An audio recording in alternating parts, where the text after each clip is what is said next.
Hello, everybody, and welcome back to another episode of Spincast. Today, we are back on the wonderful topic of collegiate esports. Today, we're diving into the esports club sport and the casual organization at the University of Texas at San Antonio. Today, we're joined by Cindy, who is the VP of said organization in club sport, and the president, Alexia. So, without further ado, Alexia, you're the president. You get a little bit of bragging room there. So, you get to go first. Introduce yourself. Tell me what got you started. What sparked the passion in esports to become the president at a really big university, and then how that took you to where you are now. So dive into that for us. Introduce yourself. So I'm Alexia. I've been attending UTSA now for 2 years. So really last year was my first year just being on campus and also joining Roadrunner Gaming, which I'd found just a couple of weeks before I attended the school there. And really, I wanted to join a gaming club just so I could play with people because I had just gotten a laptop that wasn't a Mac, so I could finally play games on my laptop, all the popular games that people were playing. So at the time, Overwatch was like my big want to change into PC gaming because I had consoles like all my life, but being more competitive and wanting to just get better and talk to people, Roadrunner Gaming really opened up to me. I had a family there as well as people just to play games with, and it also just allowed me to be better at communicating with people even away from campus and just online in general. But that first year, I helped out with our graphic design committee, our tabling committee, our events committee, and our fundraising committee. I was more active in graphic design. That's one of my favorite things to do. And so that whole entire year was just me participating where I could, as well as playing games, because I didn't want to be on a team, but I still wanted to be involved in some way. After that, they opened up applications for officer positions. So last semester, I was the public relations officer, and I was able to help out with the committees I was on already, such as tabling and graphic design.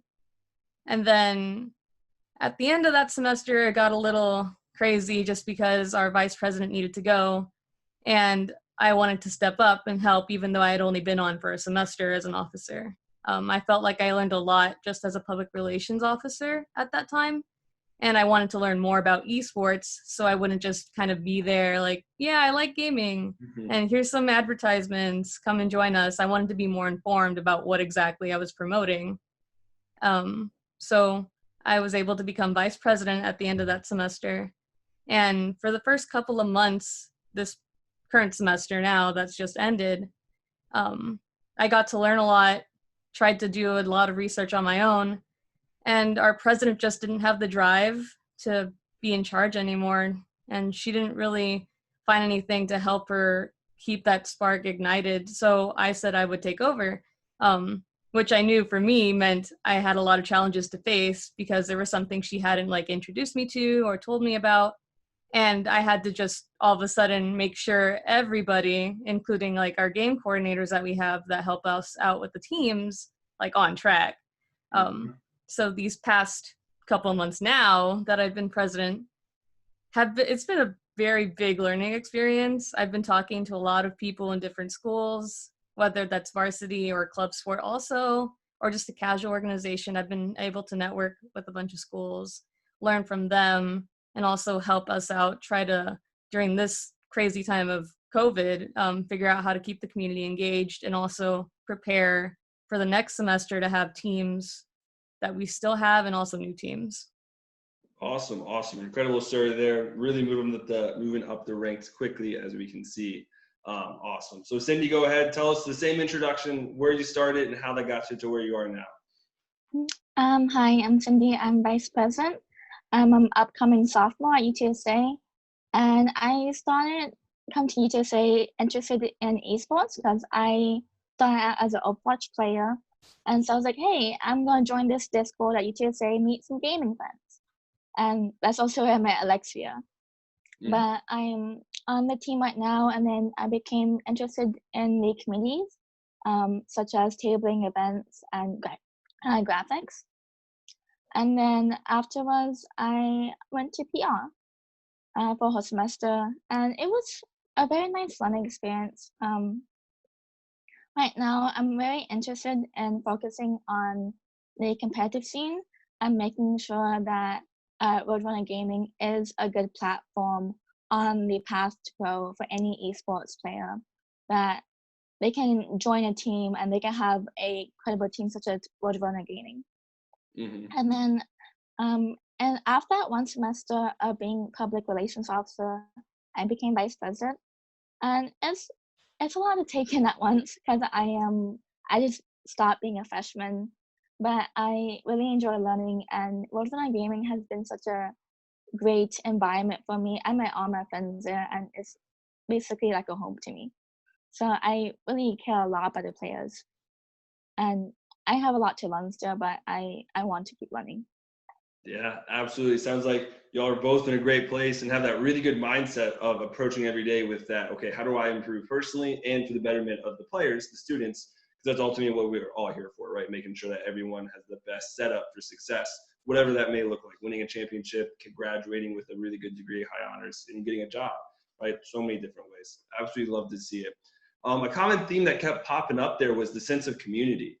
And how you're really striving to, both of you, develop the community in esports, not specifically focused on one game or another, but really expanding the community, including the casual gamers, and focusing on that support structure as well within your club. So that kind of leads to my next question is, what steps do you specifically take to continue to expand the community, grow the gaming, the club sport, as well as the casual organization, to be more embracive and holistic of the entire community, whether that's inside the game, outside of the game, for competitive esports, or just casual fun gaming? So I'll let you start, Alexia, and then I'll let Cindy, you can respond after. Okay. Personally, what I do is I'm in a bunch of Discord servers, different communities, either official or just collegiate, and I'll look for tournaments. I'll look for any events going on that our teams specifically can participate in, and if it's not just a competitive thing, then I can invite more casual members.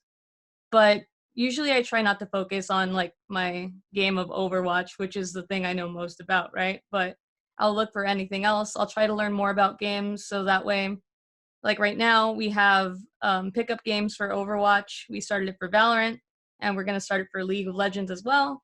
And then we also have like community night where we play party games. So it's really like a bunch of different things here and there for everybody. But for our team specifically, I will go out and look for tournaments, especially if it's not something we're already signed up with that we've done over the past few years.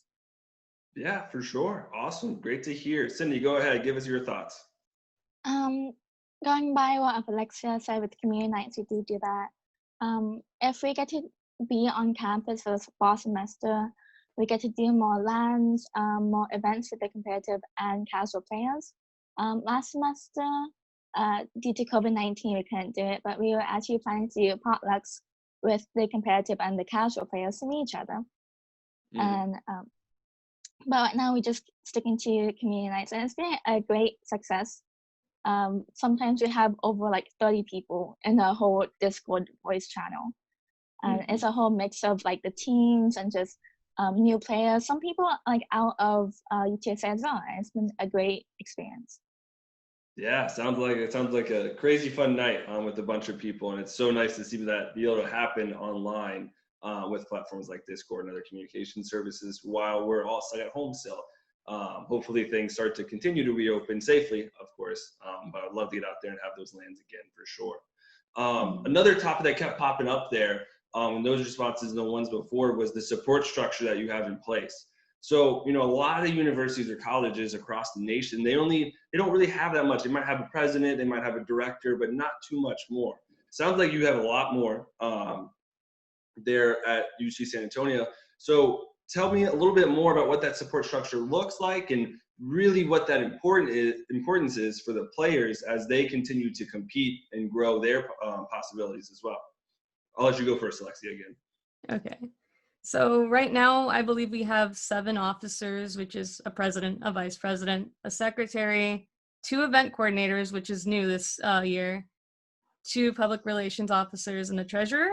And then we have, they're not on the executive board like us, but we have game coordinators. So these are people who step up to volunteer, to be in charge of more like specifics to each game. They'll be in charge of tryouts for teams and putting together events if they have the time to. And then within that, there's also coaches and managers that are able to exist and apply. Everyone has to be interviewed and have some sort of experience and knowledge, of course, but really all of it's volunteer based. You have to apply, of course, but I don't force anybody to take up a position because I'm not going to force someone to do something they don't want to do. And really everything's self-run. If there's a position that needs to be filled or it's just not getting filled, like I'll personally try to take charge where I can or help out with the captain of a team that needs help. And also just right now, like our Valorant team isn't official, so I've been trying to help out with finding stuff for them just because they don't have a dedicated game coordinator in that sense. Yeah, for sure, for sure. Valorant's super exciting. I know it just released and it's full, so exciting to see where that goes for sure. Cindy, what about you? Speak to the importance of those structures that are already in place. Alexia kind of described it better than myself, but no matter what happens with any of the game coordinators, coaches, or managers, you can always rely on the board and even more so the president and vice president. No matter what happens, if they are too busy or just like don't want to do it, we will always take up the mantle for them. Like no matter what, we will never let our players down. Yeah, for sure. Looking more specifically to the competitive side of things and the esports teams that you guys have there, what does a day-to-day practice routine look like? How does your team continue to expand and improve on a day-to-day practice? What kind of things do they focus on for those listeners out there that are wondering how they can continue to get better at that next level in being in collegiate esports? So what does that day-to-day stuff look like? I'll let Cindy speak to this since she has hands-on experience. Yeah, for sure. So I am on the Overwatch White team for UTSA, and so we, since TESPA delayed this competition until June, even though it's supposed to be a spring competition, we still kept up all scrims, so do 2 scrims a week, and plus we're also doing more VOD video week, talking to more coaches, and making sure every team scrims no matter what, because they did sign up for a team. They did want to improve, and so we want to keep doing that for them. Even if they don't have any competitions, they will keep improving with us. And in the meantime, we try to find smaller tournaments. We're interested in like GT leagues, or right now we're doing TESPA again, which is great for our players. But we just keep practicing no matter what. Yeah, for sure. Yeah, that continues grind, both in the game and outside the game, right? In scrims and then in VOD review too. A lot of people overlook the importance of analyzing your own gameplay, especially at some of the more casual levels, right? They're like just playing, or they think they'll get better by just playing. Like, you gotta have that dedicated approach that it sounds like you guys have for sure. So my next question would be kind of looking towards the future, and this is more for you, Alexia, on that more presidential side, right? Looking to the future, what opportunities or expansion hopefuls do you have? Do you hope to look towards maybe becoming a varsity athletic program and getting more dedicated support from the university? Do you hope to see other organizations come in and help develop more leagues like outside of TESPA or NACE? So speak to a little bit about what that future horizon looks like in that best way possible in your vision. So right now, I've had a lot of opportunity to work with a lot of things just outside of our gaming club. So for example, me and Cindy are both in a focus group for developing a varsity program for UTSA, where we just get to have our insights on what gaming has been for us on the competitive side, because we're really the only help that they have for that competitive collegiate scene, since we have experience there with developing it through TESPA and also any other tournaments that are catering to us. So I really hope for UTSA specifically, I can continue to help, whether or not that it's a volunteer position or maybe I'll just decide to try to apply and help. I want to see UTSA have an esports varsity program at some point. And even beyond that, there are programs that I've looked into for like developing high school students and even younger than that, like their esports talents and programs.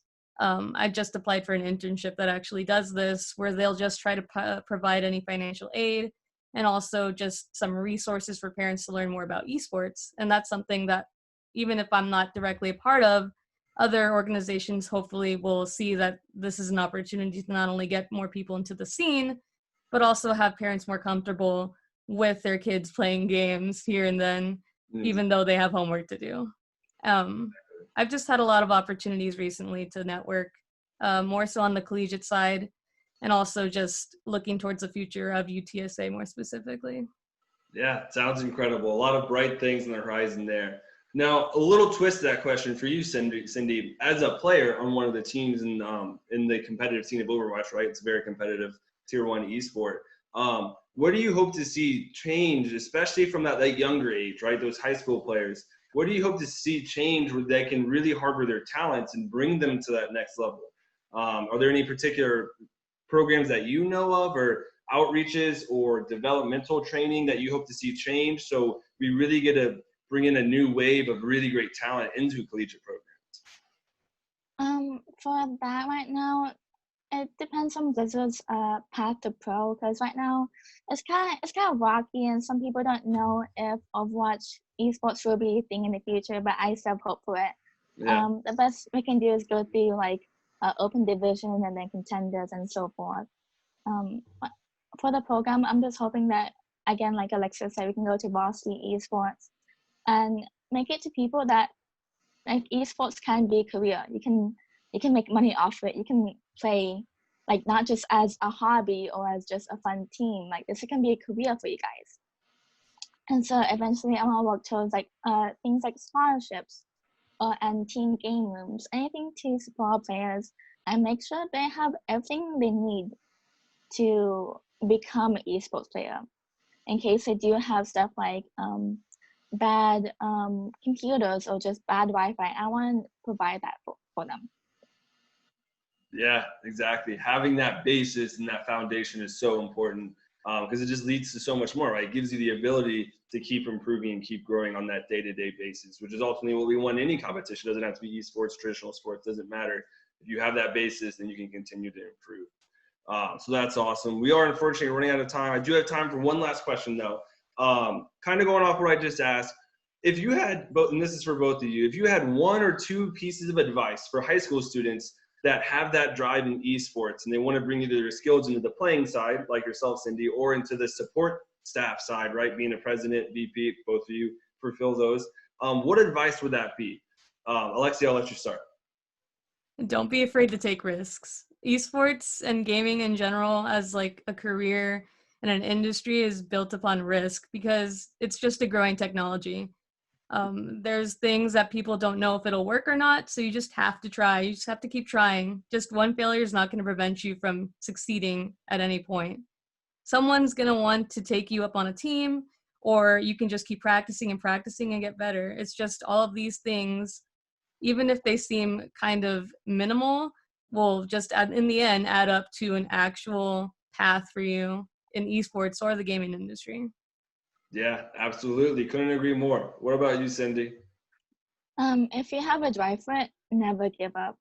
I used to think that I can never like become an esports player because I recently I bought my PC about 3 years ago, and so Overwatch was my first video game. Like I keep talking about it too, but it was my first video game, and so I wasn't very good at it until I practice and practice and practice. And especially if you are a woman in gaming, it does feel a bit more pressure on you to do better, to stand out more than others. And so if you have all these obstacles in front of you, never give up. You will succeed if you keep trying. Anything is possible. Yep, couldn't agree more. Having that ambition and desire is so important in climbing any mountain for that matter. But in esports specifically, there's so many times I know I used to play competitively and it's like, oh my God, I've been grinding and grinding and grinding and practicing, and to what avail, right? And you start doubting. And then that's where so many people just stop because they don't know what that next step is. But, you know, keeping that desire and ambition will go a long way for sure. So absolutely agree there. Unfortunately, we are out of time. Had a great conversation on a number of different points. So real fast, both of you, tell us where we can find more information about UT San Antonio, and if we want to reach out to you guys to ask you any more questions for those listeners out there. So Alexia, let us know for yourself, and then we'll let Cindy go. Well, we have Discord, which you can find us on our vanity URL, which is just RRGSA. We also have Instagram, Twitter, Facebook, which right now I don't remember the exact links, but A quick Google search will probably find it, right? yes. Awesome. What about you, Cindy? Anything to add? If anyone wants to have a more in-depth conversation about being a player or esports, they're also free to message me on the Discord as well. My name is Cinder on the RGSA. Anyone's free. If anyone has the motivation to keep improving and want to learn, I will teach them. Absolutely, absolutely. That's the one thing I always say is that never hesitate to reach out to anybody in esports, because we all love to talk. We love to sit down and just really help expand the industry as a whole at whatever level we can. So everyone out there, thanks for joining us once again on another great topic of collegiate esports. Really trying to help foster the scene to the next level. Out there, everyone out there currently in the current pandemic, please stay healthy, please stay happy, take care of your loved ones. Thank you guys again so much for joining us, and ultimately, stay plugged in.